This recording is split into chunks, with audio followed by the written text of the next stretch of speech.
ओम शन शनिश्चराय नमः। आप सभी का दिन शुभ और मंगलमय हो। भगवान शनिदेव की कृपा आप सभी भक्तजनों पर सदा सर्वदा बनी रहे। मित्रों, आज शनिवार का दिन है और आज के दिन हम सुनेंगे शनिवार व्रत की कथा। यदि शनिवार के दिन शनिवार व्रत की कथा को पूर्ण श्रद्धा भाव के साथ श्रवण करते हैं तो ऐसा करने से शनि देव की कृपा प्राप्त होती है और साथ ही साढ़े साती से मुक्ति मिलती है। तो आइए पूर्ण श्रद्धा भाव के साथ शनिवार व्रत कथा को श्रवण करते हैं।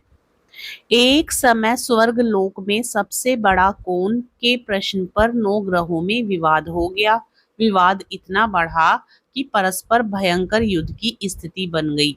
निर्णय के लिए सभी देवता देवराज इंद्र के पास पहुंचे और बोले, हे देवराज, आपको निर्णय करना होगा कि हम में से सबसे बड़ा कौन है। देवताओं का प्रश्न सुनकर देवराज इंद्र उलझन में पड़ गए। इंद्र बोले, मैं इस प्रश्न का उत्तर देने में असमर्थ हूँ। हम सभी पृथ्वी लोक में उज्जैनी नगरी में राजा विक्रमादित्य के पास चलते हैं। देवराज इंद्र सहित सभी ग्रह उज्जैनी नगरी पहुंचे। महल में पहुंचकर जब देवताओं ने उनसे अपना प्रश्न पूछा तो राजा विक्रमादित्य भी कुछ देर के लिए परेशान हो उठे, क्योंकि सभी देवता अपनी अपनी शक्तियों के कारण महान थे। किसी को भी छोटा या बड़ा कह देने से उनके क्रोध के प्रकोप से भयंकर हानि पहुंच सकती थी। अचानक राजा विक्रमादित्य को एक उपाय सूझा। उन्होंने विभिन्न धातुओं स्वर्ण, कांसा, सीसा, जस्ता व लोहे के 9 आसन बनवाए। धातुओं के गुणों के अनुसार सभी आसनों को एक दूसरे के पीछे रखवाकर उन्होंने देवताओं को अपने अपने सिंहासन पर बैठने को कहा। देवताओं के बैठने के बाद राजा विक्रमादित्य ने कहा, आपका निर्णय तो स्वयं हो गया। जो सबसे पहले सिंहासन पर विराजमान है वही सबसे बड़ा है। राजा विक्रमादित्य के निर्णय को सुनकर शनि देवता ने सबसे पीछे आसन पर बैठने के कारण अपने को छोटा जानकर क्रोधित होकर कहा, राजा विक्रमादित्य, तुमने मुझे सबसे पीछे बैठाकर मेरा अपमान किया है। तुम मेरी शक्तियों से परिचित नहीं हो। मैं तुम्हारा सर्वनाश कर दूंगा। शनि ने कहा, सूर्य एक राशि पर 1 महीने, चंद्रमा 2.25 महीने, मंगल 1.5 महीने, बुध और शुक्र 1 महीने, बृहस्पति 13 महीने, लेकिन मैं किसी राशि पर 7.5 वर्ष तक रहता हूँ। बड़े बड़े देवताओं को मैंने अपने प्रकोप से पीड़ित किया है। राम को 7.5 के कारण ही वन में जाकर रहना पड़ा और रावण को 7.5 के कारण ही युद्ध में मृत्यु का शिकार बनना पड़ा। राजा, अब तू भी मेरे प्रकोप से नहीं बच सकेगा। इसके बाद अन्य ग्रहों के देवता तो प्रसन्नता के साथ चले गए, परंतु शनिदेव बड़े क्रोध के साथ वहां से विदा हुए। राजा विक्रमादित्य पहले की तरह ही न्याय करते रहे। उनके राज्य में सभी स्त्री पुरुष बहुत आनंद से जीवन यापन कर रहे थे। कुछ दिन ऐसे ही बीत गए। उधर शनिदेव अपने अपमान को नहीं भूले थे। विक्रमादित्य से बदला लेने के लिए एक दिन शनिदेव ने घोड़े के व्यापारी का रूप धारण किया और बहुत से घोड़ों के साथ उज्जैनी नगरी पहुंचे। राजा विक्रमादित्य ने राज्य में किसी घोड़े के व्यापारी के आने का समाचार सुना तो अपने अश्वपाल को कुछ घोड़े खरीदने के लिए भेजा। घोड़े बहुत कीमती थे। अश्वपाल ने जब वापस लौटकर इस संबंध में बताया तो राजा विक्रमादित्य ने स्वयं आकर एक सुंदर व शक्तिशाली घोड़े को पसंद किया। घोड़े की चाल देखने के लिए राजा उस घोड़े पर सवार हुए तो वह घोड़ा बिजली की गति से दौड़ पड़ा। तेजी से दौड़ता घोड़ा राजा को दूर एक जंगल में ले गया और फिर राजा को वहां गिराकर जंगल में कहीं गायब हो गया। राजा अपने नगर को लौटने के लिए जंगल में भटकने लगा, लेकिन उन्हें लौटने का कोई रास्ता नहीं मिला। राजा को भूख प्यास लगाई। बहुत घूमने पर उसे एक चरवाहा मिला। राजा ने उससे पानी मांगा। पानी पीकर राजा ने उस चरवाहे को अपनी अंगूठी दे दी।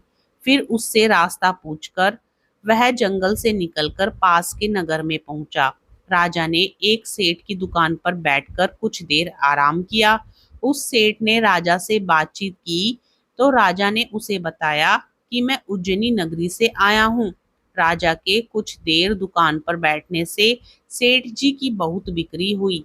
सेठ ने राजा को बहुत भाग्यवान समझा और खुश होकर उसे अपने घर भोजन के लिए ले गया। सेठ के घर में सोने का एक हार खूंटी पर लटका हुआ था। राजा को उस कमरे में छोड़कर सेठ कुछ देर के लिए बाहर गया। तभी एक आश्चर्यजनक घटना घटी। राजा के देखते ही देखते सोने के उस हार को खूंटी निगल गई। सेठ ने कमरे में लौटकर हार को गायब देखा तो चोरी का संदेह राजा पर ही किया, क्योंकि उस कमरे में राजा ही अकेला बैठा था। सेठ ने अपने नौकरों से कहा कि इस परदेसी को रस्सियों से बांधकर नगर के राजा के पास ले चलो।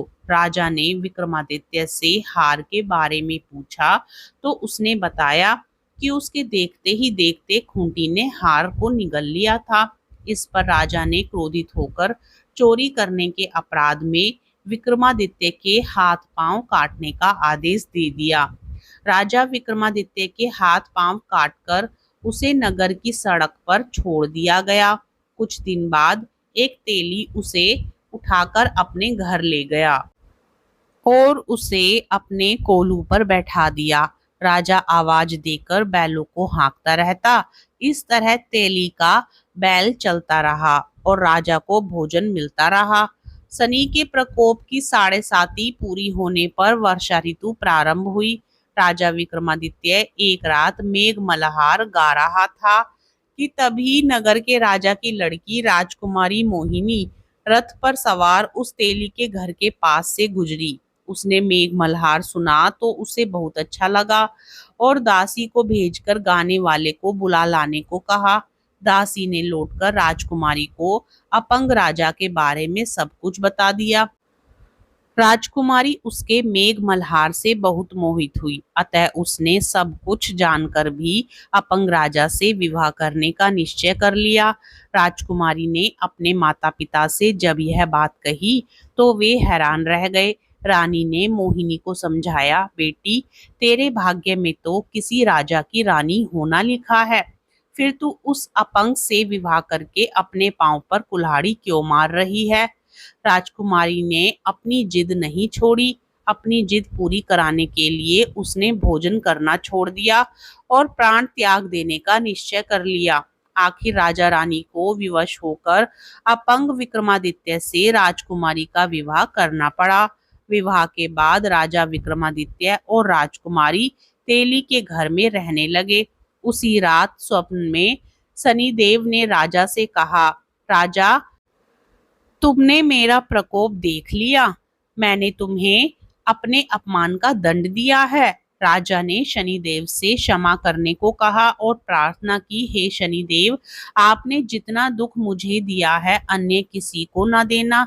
शनिदेव ने कुछ सोचकर कहा, राजा, मैं तुम्हारी प्रार्थना स्वीकार करता हूँ। जो कोई स्त्री पुरुष मेरी पूजा करेगा, शनिवार को व्रत करके मेरी व्रत कथा सुनेगा, उस पर मेरी अनुकंपा बनी रहेगी। प्रातःकाल राजा विक्रमादित्य की नींद खुली तो अपने हाथ पांव देखकर राजा को बहुत खुशी हुई। उसने मन ही मन शनिदेव को प्रणाम किया। राजकुमारी भी राजा के हाथ पांव सही सलामत देखकर आश्चर्य में डूब गई।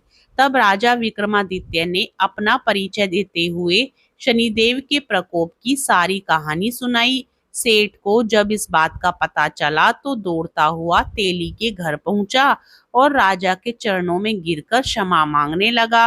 राजा ने उसे क्षमा कर दिया, क्योंकि यह सब तो शनिदेव के प्रकोप के कारण हुआ था। सेठ राजा को अपने घर ले गया और उसे भोजन कराया। भोजन करते समय वहां एक आश्चर्यजनक घटना घटी।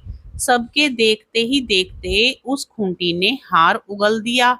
सेठ जी ने अपनी बेटी का विवाह भी राजा के साथ कर दिया और बहुत से स्वर्ण आभूषण आदि देकर राजा को विदा किया। राजा विक्रमादित्य राजकुमारी मोहिनी और सेठ की बेटी के साथ उज्जैनी पहुंचे तो नगरवासियों ने हर्ष से उनका स्वागत किया। अगले दिन राजा विक्रमादित्य ने पूरे राज्य में घोषणा कराई कि शनिदेव सब देवों में सर्वश्रेष्ठ हैं। प्रत्येक स्त्री पुरुष शनिवार को उनका व्रत करें और व्रत कथा अवश्य सुने।